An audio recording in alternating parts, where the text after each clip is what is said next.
Mundo a la Carta. Información oportuna al instante mientras realiza sus actividades al mediodía.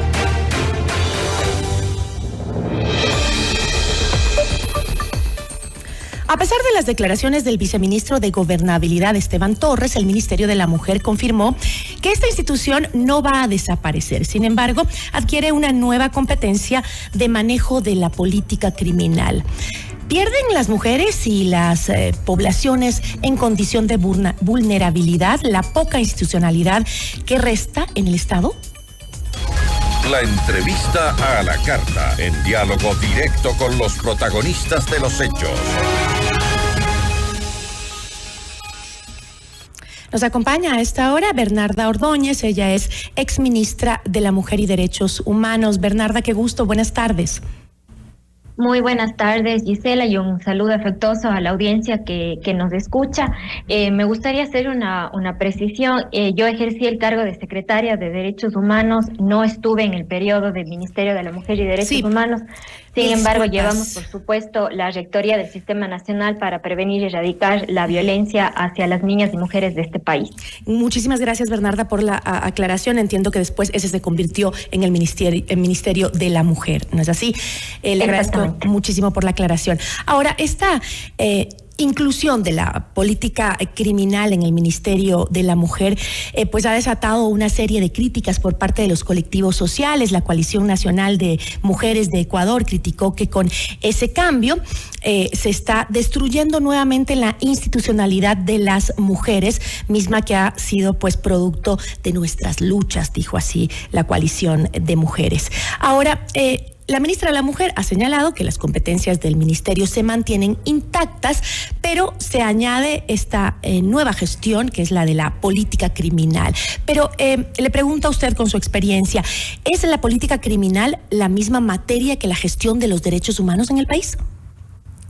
En este contexto me gustaría también puntualizar un tema, Giselle, y es que justamente la institucionalidad que tenemos en este momento en el Ecuador para trabajar la prevención de violencia hacia las niñas y a las mujeres en el país es débil. Desde el año 2019 que se creó en ese momento la Secretaría de Derechos Humanos y luego se transformó, cambió el nombre a Ministerio de la Mujer y Derechos Humanos, en este tiempo del 2019 acá se han venido dando con más o menos 6 cambios. Primero era el Ministerio de Justicia, ¿no?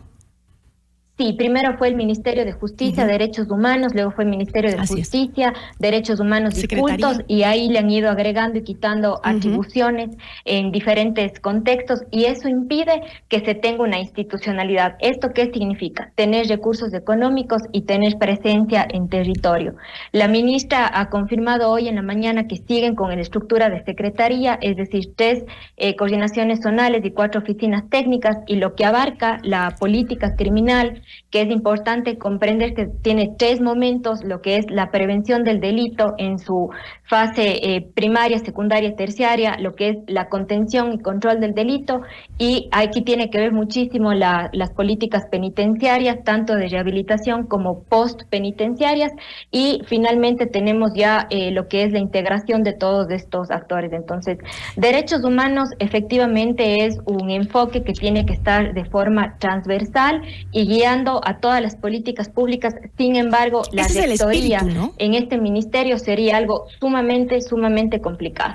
Justamente lo que usted acaba de decir, o sea, el espíritu de esta entidad era justamente darle un enfoque, una línea transversal en los derechos humanos. Bueno, la Constitución de la República y los 27 instrumentos que el Ecuador ha ratificado en materia de derechos humanos ya nos establece como mandatorio que la política pública, que la gestión pública tiene que tener este enfoque de derechos humanos.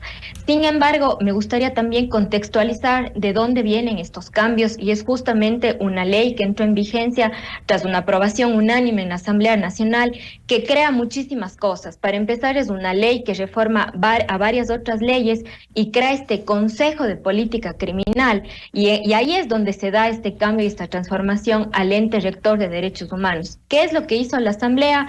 cogió el decreto 216, vio las competencias del Ministerio de Derechos Humanos y dijo, y ahora le vamos a hacer de política criminal. Y aparte, y adicional a ello, esta ley lo que viene es también a transformar a la SNAI, que ustedes recordarán es producto de esta transformación del Ministerio de Justicia y que tiene a su cargo la gestión y gobernanza de las cárceles. Entonces, esta ley realmente ha venido a complejizar la situación institucional del país, porque recordemos que es una competencia exclusiva del Ejecutivo diseñar la estructura del Estado.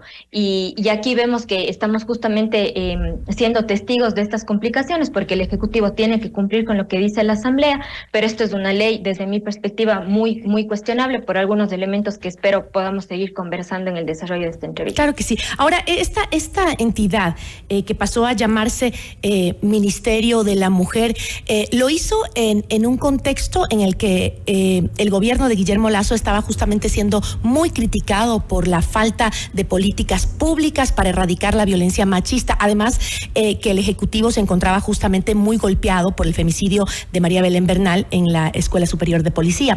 Todo esto como que removió la situación y de ahí nace este Ministerio de la Mujer y que era prácticamente lo que usted ya mencionó antes, ¿no? Pero llamarlo Ministerio de la Mujer, ¿cree usted fue un acto político también para aplacar algo de las críticas del gobierno de Guillermo Lasso?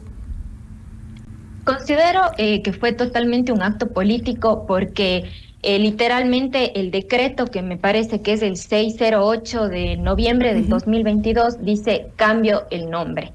Y con eso realmente lo que se habla en política es se ganó un poco de oxígeno, se instauraron unas mesas de mujeres, pero al final del día y el tiempo sigue comprobando que fue solo eso, un cambio de nombre. El Ministerio de la Mujer sigue con estructura de secretaría. La ministra actual recibió una institución mucho más débil. Le escuchaba a la ministra referirse que ahora hay 42 servicios de protección integral, antes habían 45. El presupuesto que recordar a la audiencia se gestionó con muchísimo esfuerzo, de 30 millones de dólares no se ha ejecutado de una manera correcta. Tal es el caso que, por ejemplo, del presupuesto de diversidades, de las mujeres diversidades, se destinó $300,000 para un censo penitenciario que tampoco se hizo con una rigurosidad técnica.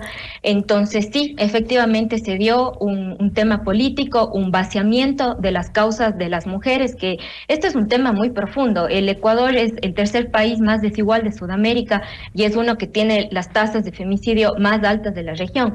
De ahí que el trabajo de este ministerio realmente es titánico y que realmente necesita la articulación de muchísimas instituciones. Asumir en este momento la política criminal sería solo administrativamente hacer un borrón y cuenta nueva, porque se tienen que crear los instrumentos como estructura del ministerio, estatuto orgánico por procesos y manual de puestos. En el mejor de los casos estaríamos en diciembre con esos instrumentos, contando con el apoyo de que todo el Ejecutivo trabaje para lograr que estos instrumentos salgan lo antes posible. Y en el marco de ese mismo análisis que nos está haciendo, vemos que se ha incrementado los femicidios en un 25% en el país.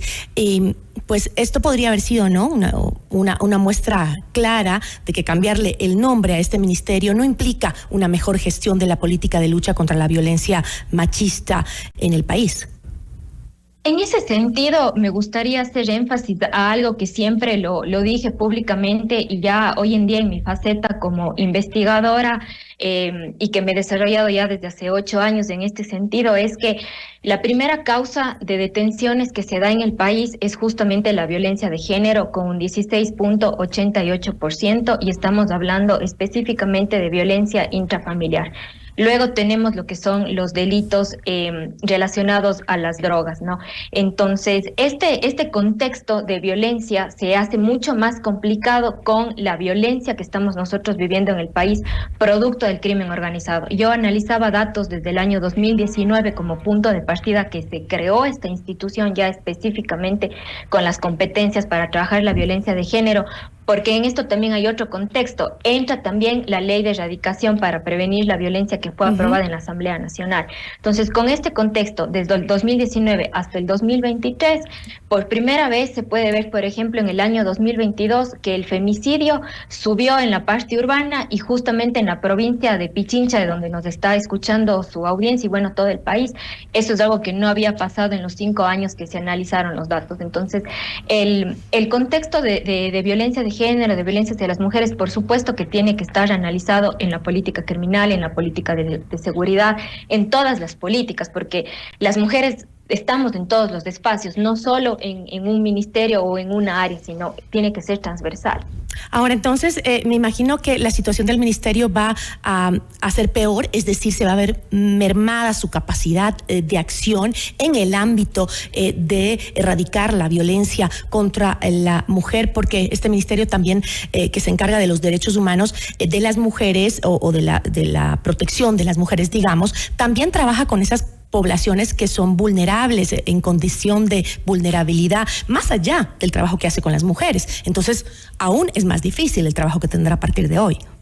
Por supuesto, totalmente, y creo que ese es un punto que vale la pena que el Ejecutivo lo analice, de cara también a que esta ley de la Asamblea tiene muchos puntos cuestionables, ¿no? Entonces es una ley que, si bien tiene el mandato de cumplirla, también desde mi perspectiva ha tocado ciertos temas constitucionales que valdría la pena que la Corte Constitucional así lo observe, porque el diseño de la estructura del Estado, del Ejecutivo, es una competencia netamente del Presidente de la República, así lo establece la Constitución y el Código Orgánico Administrativo.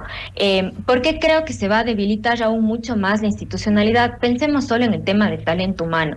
Desde que se transformó también el Ministerio de Justicia, Derechos Humanos y Culto en Secretaría de Derechos Humanos y SNAI, el tema de las partidas presupuestarias del personal es algo que no se ha resuelto, tampoco los bienes. Entonces, si es que no tienes los elementos mínimos para trabajar, no se puede abordar una materia que es tan compleja y que tiene estos 3 componentes: la prevención, la contención y la sanción del delito. Creo que esos son factores que van a hacer aún más difícil contener la escalada de violencia que tiene el país, y en particular la violencia de género hacia las mujeres. Ahora, entonces, en resumen, Bernarda, hemos visto que en el país hay incremento de femicidios y pues además no hay suficiente presupuesto para la gestión del Ministerio de la Mujer, y en ese contexto ahora tendrá incluso más competencias, ¿no es así? Exactamente, sería una competencia titánica, y yo de todas maneras espero y estoy a la expectativa del decreto ejecutivo que emita la presidencia, que se analicen, que se hagan todos los cuestionamientos, porque vuelvo a la Asamblea Nacional. Para que esta ley se haya aprobado, se necesitaba un dictamen del Ministerio de Finanzas, porque es una ley que indudablemente tiene impacto presupuestario. Esta ley también establece, por ejemplo, que el SNAI tiene que tener un rango de ministro, que ya siempre lo ha tenido el rango de ministro desde el decreto 560, pero ahora esta ley dice que tiene que ser un ministerio, y esta ley también dice que el ministro o ministra de esta institución tiene que ser una persona con formación en derechos humanos, tiene que ser una formación en seguridad penitenciaria y rehabilitación social. Si nos fijamos, actualmente la rectoría del SNAI está en almirante, me parece, en servicio pasivo. Entonces, son todas estas contradicciones que tiene la ley, que se hizo en un contexto específico que buscaba el fortalecimiento del SNAI, pero que tampoco cumplió con ese objetivo, porque al mismo SNAI le hace también que sea presidente del directorio de rehabilitación social. Entonces, es una ley que sí merece que se la estudie con más profundidad, porque tiene ciertas contradicciones internas. Y esto ha puesto al Ejecutivo en una situación muy compleja, y quiero enfatizar en que la posición de derechos humanos en el país, sostener los derechos humanos en el país, es algo muy, muy complicado, porque todo empieza y todo termina en los derechos humanos. Es así de transversal. Y más complicado aún en el momento crítico de violencia que vivimos en el ámbito de la seguridad, ¿no? Yo le agradezco muchísimo, Bernarda, por habernos acompañado, y estaremos muy atentos de la resolución de lo que haga el Ejecutivo respecto a esta ley y este ministerio, que al parecer no se da abasto para hacer lo que tiene que hacer, peor aún si le dan más funciones. Le agradezco muchísimo. Muchísimas gracias por el espacio. Una linda tarde. Igual para usted. Nos acompañó Bernarda Ordóñez. Ella es ex secretaria de Derechos Humanos.